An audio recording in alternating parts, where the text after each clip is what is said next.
The beast was and is not. The beast that you saw was and is not, and is about to come up out of the abyss and to go to destruction.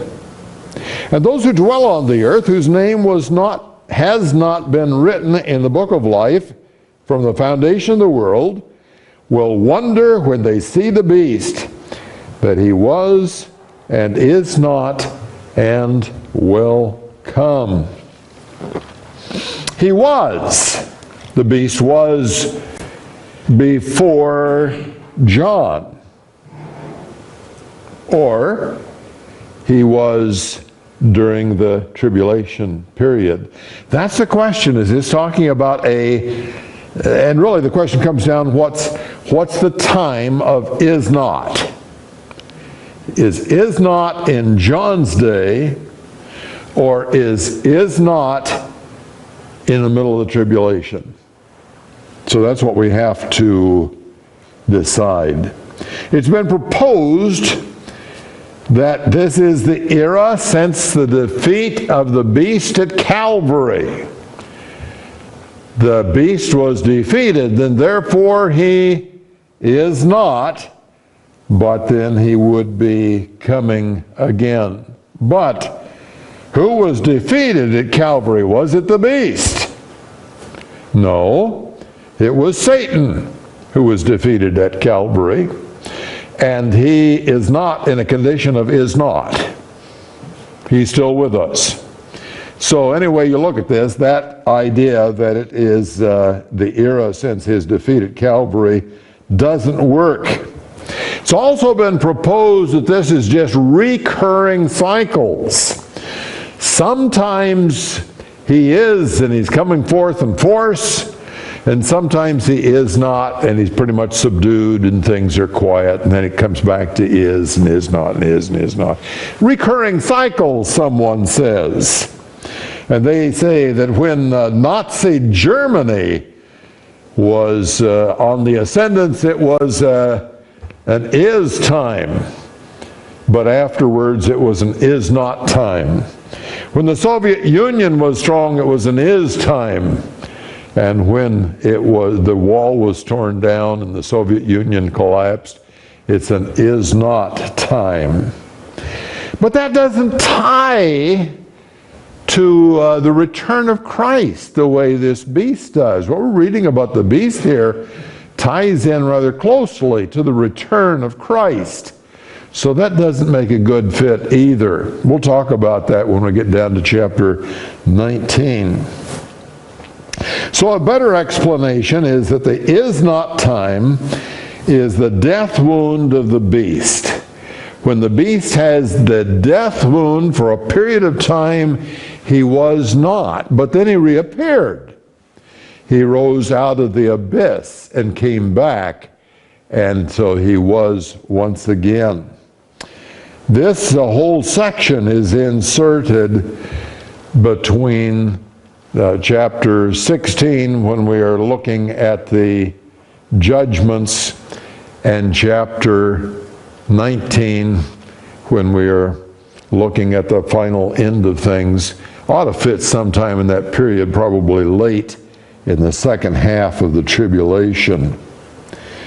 So the is not period should be somewhere in that period. That's what this interlocutory, this section 17 and 18 is called an interlocutory. It is a layer. It's like the frosting between the top layer of the cake and the bottom layer of the cake. It's an interlocutory. And this is thoughtful. It's not frosting, it's thoughtful. Interlocutory. But there's also an is not in verse 11. And that is not is different than this is not. I'm not trying to confuse you, but it says is not in both places, and they're not the same thing. This is prophetic. It is looking to the future from John's perspective, And this beast who was and is not and is to return is during the tribulation period, when the beast is active, second half of the tribulation period. This is tied to, the anchor point is the beast coming out of the sea in chapter 13. He comes out of the sea, and when he comes out of the sea, that's him returning from when he was before and then stopped being, and then he returned. That's prophetic. That one that we mentioned in verse 11 is historic, not prophetic. And it records the beast through the ages.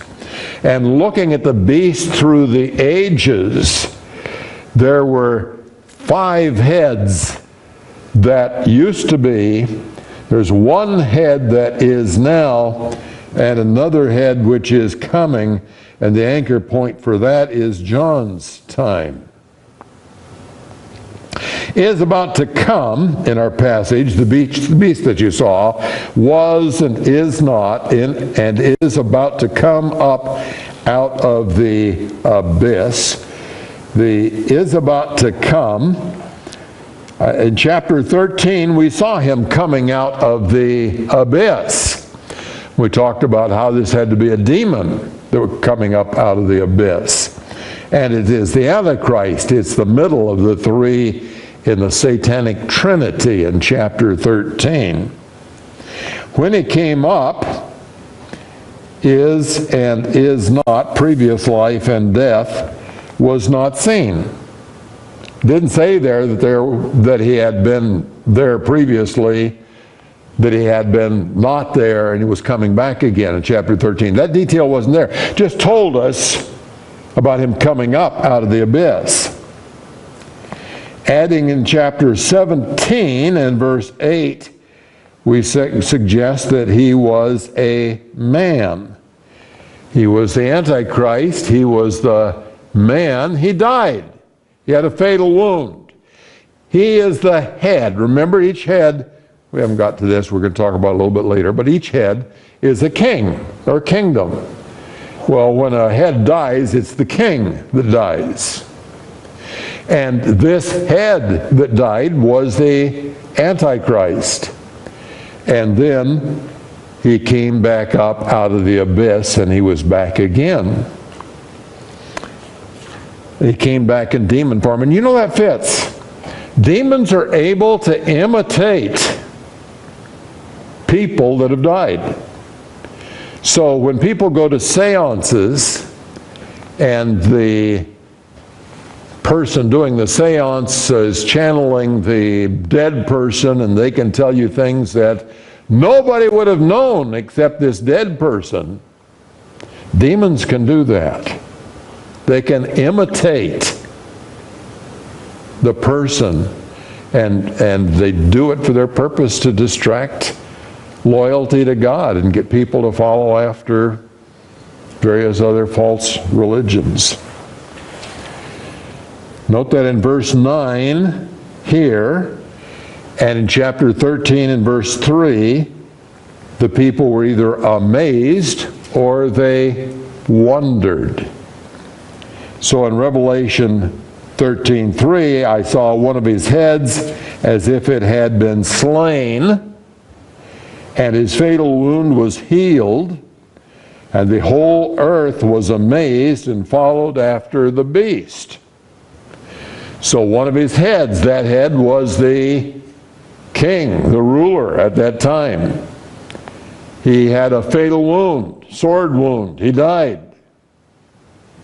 And then he arises out of the abyss and he's back again. He has the same personality. And everybody's, oh, look at that. He's invincible. Kill him and he comes back again. So this is the same as verse 11. Is himself also an eighth. Also an eighth. He's an eighth because he's really not exactly the same person as the seventh. And yet he is coming back as the seventh returned. died and came back again. So it's a combination of 7th and 8th. I'm getting ahead of myself, but this is so complex, it's kind of hard to just follow it straight through without talking about the various aspects of it. Then our text says he is going to destruction. And that's the same thing as consignment to the lake of fire. That's where he's headed for.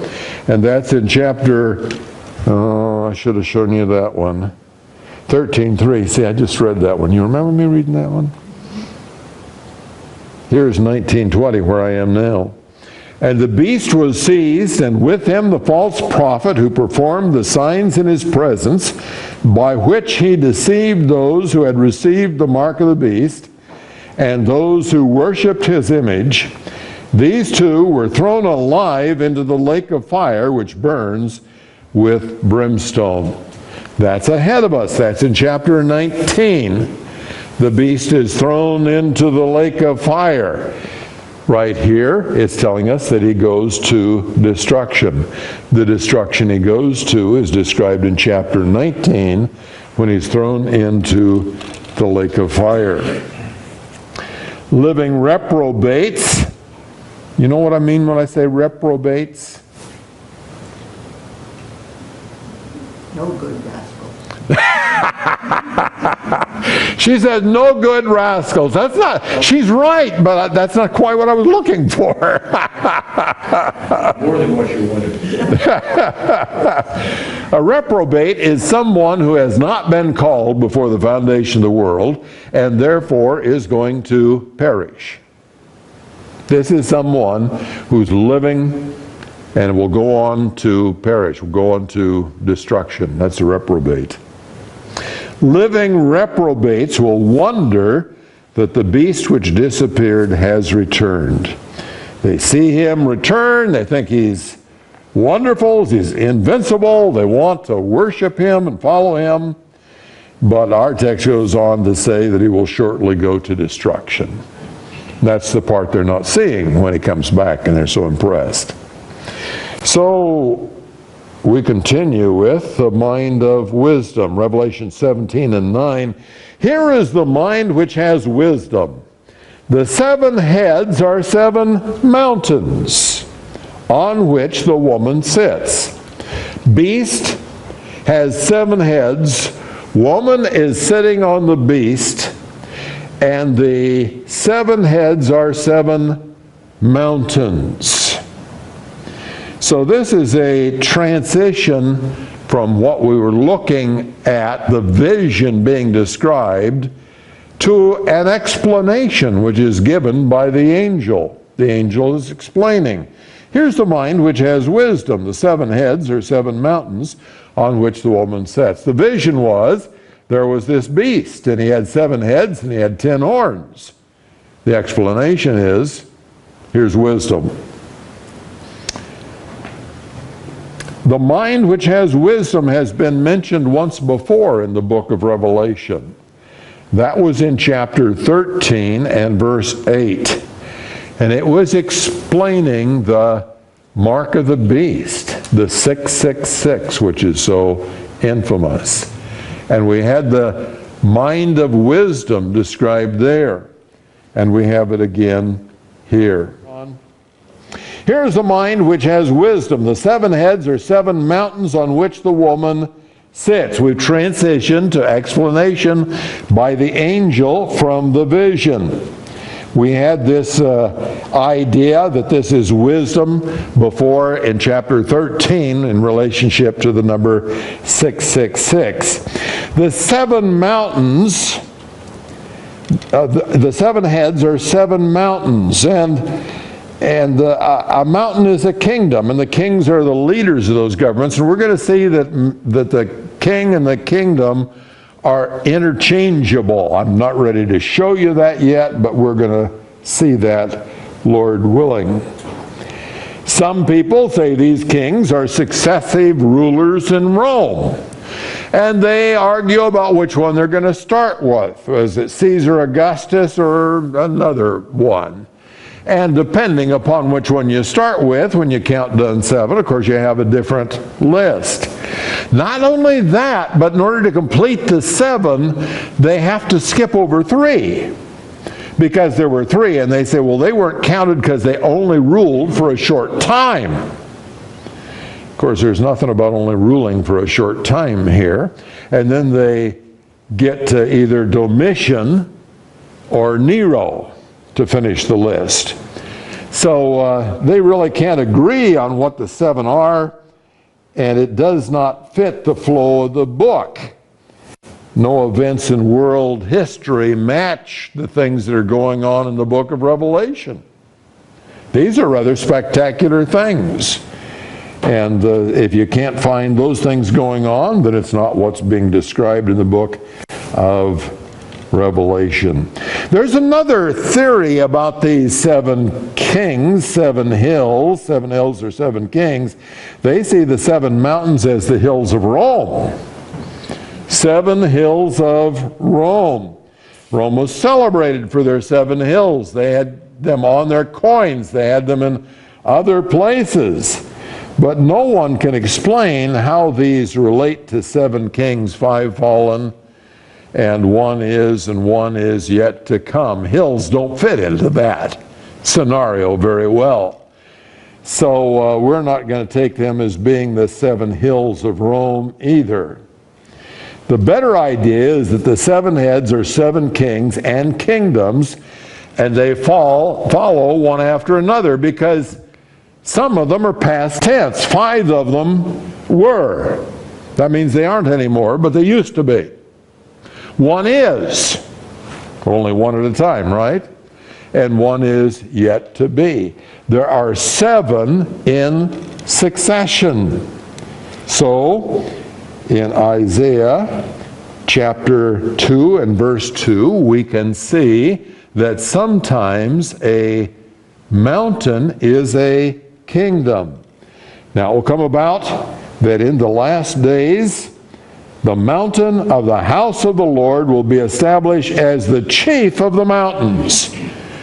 Now, usually you don't think as one mountain being in charge of another mountain, or them having an organization or a chief. But it's not talking really about mountains, it's talking about kingdoms. It's talking about governments, and the mountain of the house of the Lord is the government, which is going to be established over all the other kingdoms and powers on the earth. Of course, we call that the millennium time. All nations will stream to it. We have another example of the same thing in the book of Jeremiah, chapter 51 and verse 25. Behold, I am against you, O destroying mountain, who destroys the whole earth. Well, mountains don't normally do that, destroy nations all over the earth. Kingdoms do that, and Jeremiah is talking about a kingdom. And then in Daniel chapter 2 and verse 35, then the iron, the clay, the bronze, the silver, and the gold were crushed all at the same time and became like chaff from the summer threshing floors. But the stone that struck the statue became a great mountain and filled the whole earth. It's an interesting passage to study. The only reason I have it here is to show that the mountain represents a kingdom, and that's to back up our interpretation in the book of Revelation. The mountain on which the woman sits, verse 3, the woman sat on the beast. Here, in greater detail, she sits on the heads. If she's sitting on the heads, she's sitting on the beast, because the heads are part of the beast. There it told us she was sitting on the beast. Now it tells us which part of the beast that she is sitting on. She sits on the heads. The harlot religion controls 7 successive kingdoms. The person riding is the person in control. If you're riding the horse, you're telling it which way to go, you're telling it when to stop, when to go. She's riding the beast, and she is telling the beast. And the beast is what? 7 kingdoms. And this woman is telling the kingdoms what to do. She is controlling them. She controls kingdoms by religion. She is the harlot. The harlot is false religion. She's a harlot because she leads in the worship of false gods. That's what makes her a harlot. False gods. And so she controls kingdoms by religion. Think about Iraq. Is there a religion in control of Iraq? Absolutely there is. How about Iran? Saudi Arabia? Yeah, and here we're talking about Islam all the way through, aren't we? And not any one religion, but whatever religion. You see, the essence is, it's not the true God. She's a harlot in that she's got another God. Doesn't make any difference which one it is. It's another God. And so in different kingdoms, she's using different gods, but she's always controlling the kingdom by the God, the false God. This is what this harlot does. So in Egypt, it's the sun god and lots of other gods. In Assyria and Babylon, Medo-Persia, Greece and Rome, it is various gods. In the future, in Babylon, we're talking about Babylon here, aren't we? Chapter 17, chapter 8, we're talking about Babylon. What religion do you suppose it's going to be in Babylon? It's going to be Islam, controlling the kingdom. The woman rides the beast.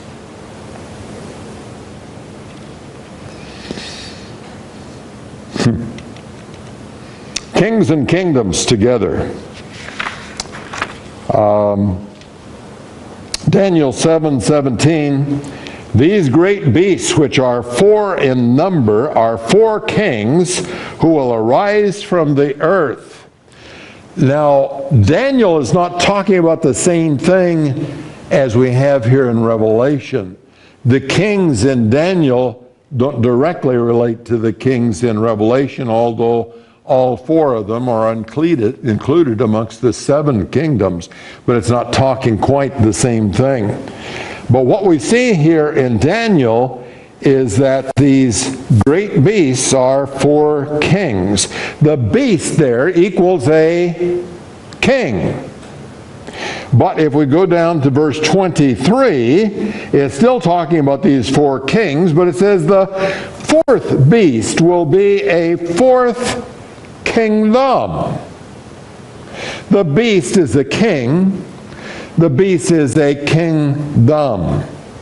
And it's that concept of interchangeability between king and kingdom that I wanted to have for our continuing study here in Revelation. 7 kingdoms have dominated human history from earliest times until now. Just 7 kingdoms. 6 kingdoms until now, 1 yet to come.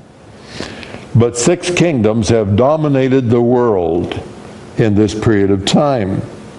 This flow through the ages was not seen in chapter 13. And the dragon stood on the sand of the seashore. Then I saw a beast coming out of the sea, having 10 horns and 7 heads. And on his horns were 10 diadems, and on his heads were blasphemous names. Well, now we know about the 7 heads because we're farther along, and it tells us that the heads are kings and kingdoms, either way. But it tells us kings here. And so we know that now, but it wasn't in chapter 13. All that was there, it was a beast. It had these 7 heads, and we couldn't tell at that time that these were successive kingdoms all throughout our human history. Each of the first 6 kingdoms persecuted and killed God's people. And I didn't choose to show you all of the references, but in Isaiah, Jeremiah, Ezekiel, Daniel, and Nahum, we have every one of these 6 kingdoms named as persecuting God's people and condemned for it. And then Rome would be the next one, and we're pretty sure we know that Rome persecuted God's people. We're looking at Paul in prison in the morning, and that's persecuting God's people. So here we have 5 kingdoms which have fallen. Egypt, of course, when Israel and as a family went down to Egypt, turned into a nation, and Egypt was a persecutor of God's people. Pharaoh was certainly a persecutor of God's people. That's pretty clear in the scriptures. The next kingdom to come along was Assyria. We're talking about world powers now. We're not talking about little podunk places. We're talking about major kingdoms. The third one was Babylon. The fourth one was Medo-Persia. The fifth one was Greece. That's 5 out of 7. 5 were. They're past tense. None of these kingdoms is still active at the time that John writes the book of Revelation. One is. That means when John is writing, one is in existence. One is in control. One is in power. That one which is in power we know to be Rome. And another has not yet come. The last, the 7th of these kingdoms in the history of the world is the kingdom of the Antichrist during the period of the tribulation. It's the one that we're looking at as we're looking at this book of Revelation. He must remain a little while.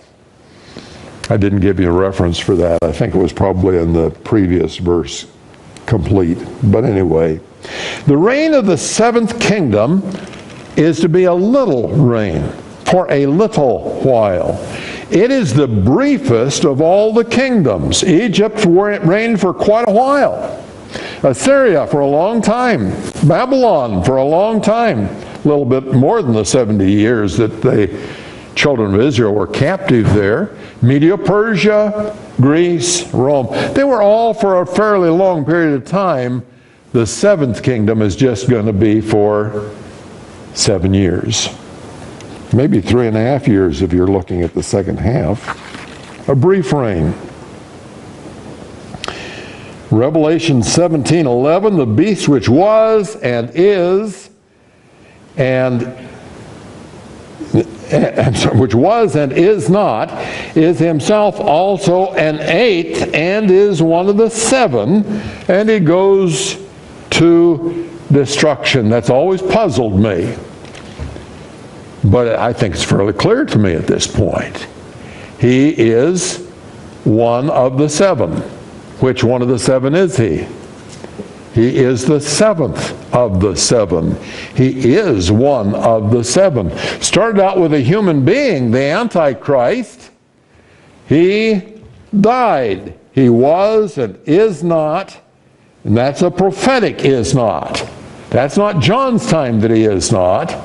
It's the one who is not in the middle of the tribulation period, just before the last 3.5 years, when he comes up out of the abyss. So he suffers a death wound and is not. We're told about that in Revelation chapter 13 at verse 12. Then I saw another beast. He exercises all the authority of the first beast in his presence. This is the third beast. This is the false prophet.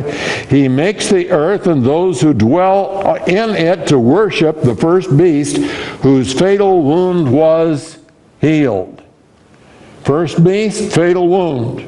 Fatal wound was healed. How was it healed? Slipped in a substitute that was pretending to be the same guy, except he was now out of the abyss. He was now a demon. It wasn't him coming back to life. It was a demon doing this. And chapter 13 and verse 14, and he deceives those who dwell on the earth because of the signs which it was given him to perform in the presence of the beast, telling those who dwell on the earth to make an image to the beast, who had the wound of the sword and has come to life. So there was a brief period of time when he is not. After the Antichrist has been killed, before the beast comes up out of the sea. In that interval, he is not. He was, he is not. He's going to come up for a brief time. Has to be the 3.5 years, because mid-tribulation when he comes up. We had the reference to him coming up back in chapter 13. And that was after a whole lot of judgments in the book of Revelation. Note that the beast and one head are interchangeable. The beast and one head are interchangeable. So in chapter 13 and verse 3, one head is slain. I saw one of his heads as if it had been slain, and his fatal wound was healed. One of the heads of the beast. But in 13:12, the first beast whose fatal wound was healed. You see, the one slain in the first instance is the head. In the second instance, it is the beast. The beast was slain. The head was slain. Which head? Seventh head. Because that's the one that's going to be substituted for as the demon comes up. So we come back to chapter 17 and verse 11. The beast which was and is not is himself also an eighth, and is one of the seven, and he goes to destruction. The beast, that is to say the seventh head, was and is not because he was slain. The king can be slain and come back. It's not a description to fit a kingdom. But he is one of the seventh. He's one of the seven. Seven what? He's one of the seven kingdoms. The kingdoms are Egypt and Assyria and so forth down the line. So he is one of the seven kingdoms. He himself is also an eighth king. It's still the same kingdom. It's the seventh kingdom. But he's the eighth one. He's not the Antichrist. He is the beast come up out of the abyss. And that's how he is the eighth. So this beast is on the earth through the millenniums. He's been present in various governments. We've only looked at the big ones, and our text only deals with the big ones. But you kind of tend to look at that and say most governments seem to work this way. They seem to be harlots. What do I mean by harlot? One who is following the principles of a false god. What's the big drive in the United States of America? It's evolution. Is that the truth of God? Absolutely not. Is it very powerful? Do they insist on it? Absolutely they do. So what would you call that?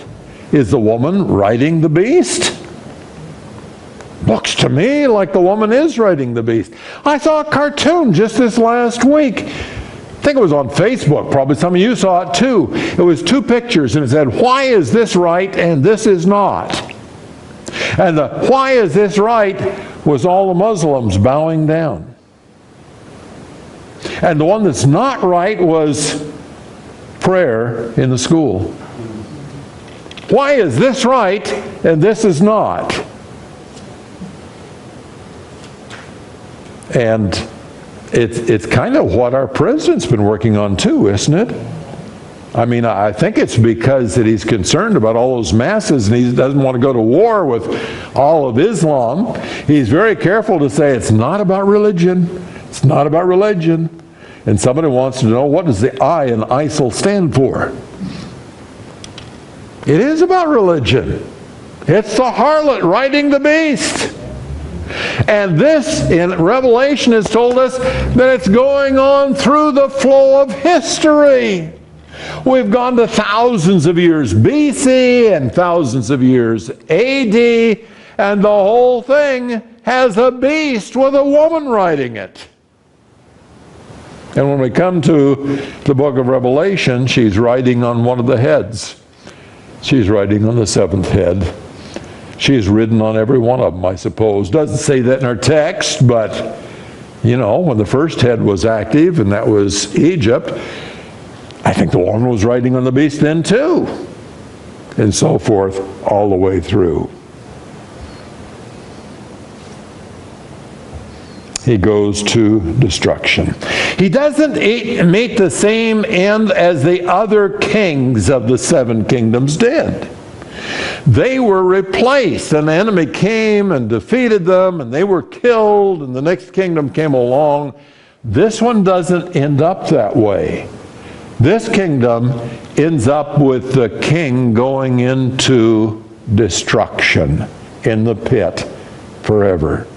In Daniel chapter 2, the vision was the beast, and it started with Babylon. It didn't start with Egypt and Assyria, but it started with Babylon, and you remember that vision of the beast, and you come back down to the bottom, and there are 2 feet and 10 toes, and a stone cut out without human hands comes down and destroys the whole thing.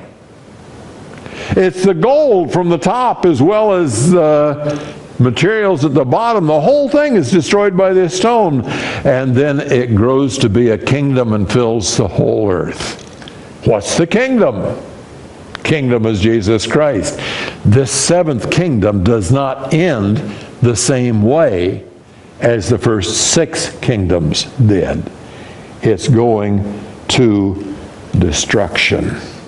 Tell me what I didn't make clear. The whole thing start over again? I have a question. All right. So the death wound, who takes the sword and does the wound? I don't think we have any record of that. If we have, I haven't discovered it yet. We're just told that it happened.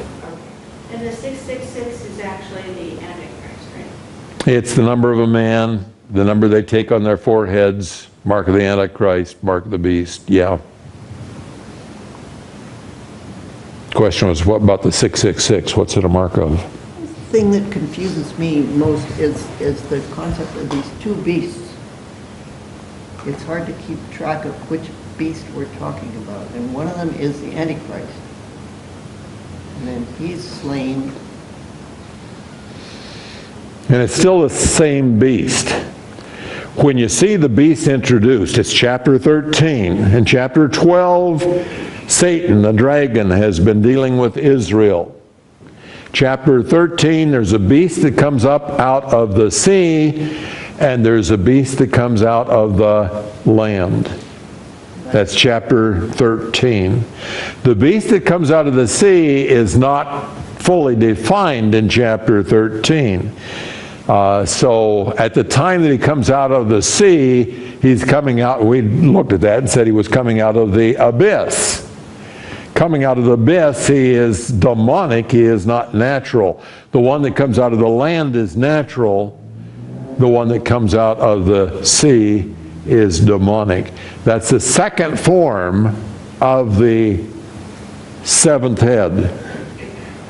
So which one of those 2 is the Antichrist? The first beast, the beast out of the sea, is the Antichrist. So when he goes into the abyss, is that the end of him? He, when he goes, the end of him is in chapter 19, where he goes into the lake of fire. Good questions. So you think the second beast will inhabit the dead body and make him like live? Or just like an apparition type of thing, or what? No. I think we have a demon coming up out of the pit. There are countless demons. And one of them comes up out of the pit having assumed the personality and character of the Antichrist. Looks. So the thing that's being represented to the people is, this is the same guy. He was killed and he came back. It's the same kind of thing that's being done in seances all over the world, where somebody brings up your dead husband, your dead wife, and you ask a question, and, oh, well, only she would have known that. Nobody else could have possibly known. And it must be her. But it's not her. It's a demon. Do they have real experiences? Sometimes they do. Is there something you ought to participate in? Never, ever. You don't have any part in that. Thank you all very much. God bless. Have a great week. Let's pray. Our Father and our God, we do thank you for telling us about these things so we may know what's coming, so that we may know what the character of human government is. Pray, Father, that you'll give us wisdom to know how to relate to government and how to live our lives to be a testimony for you. Father, use our lives this week, we pray. Put us in touch with people who can use what we know, so that we can just talk to them and say, you need Jesus Christ. You need the things that I can tell you about. I've got riches to share with you. Be with us, we pray, as we go out into the world. We pray it in Jesus' name. Amen. Amen.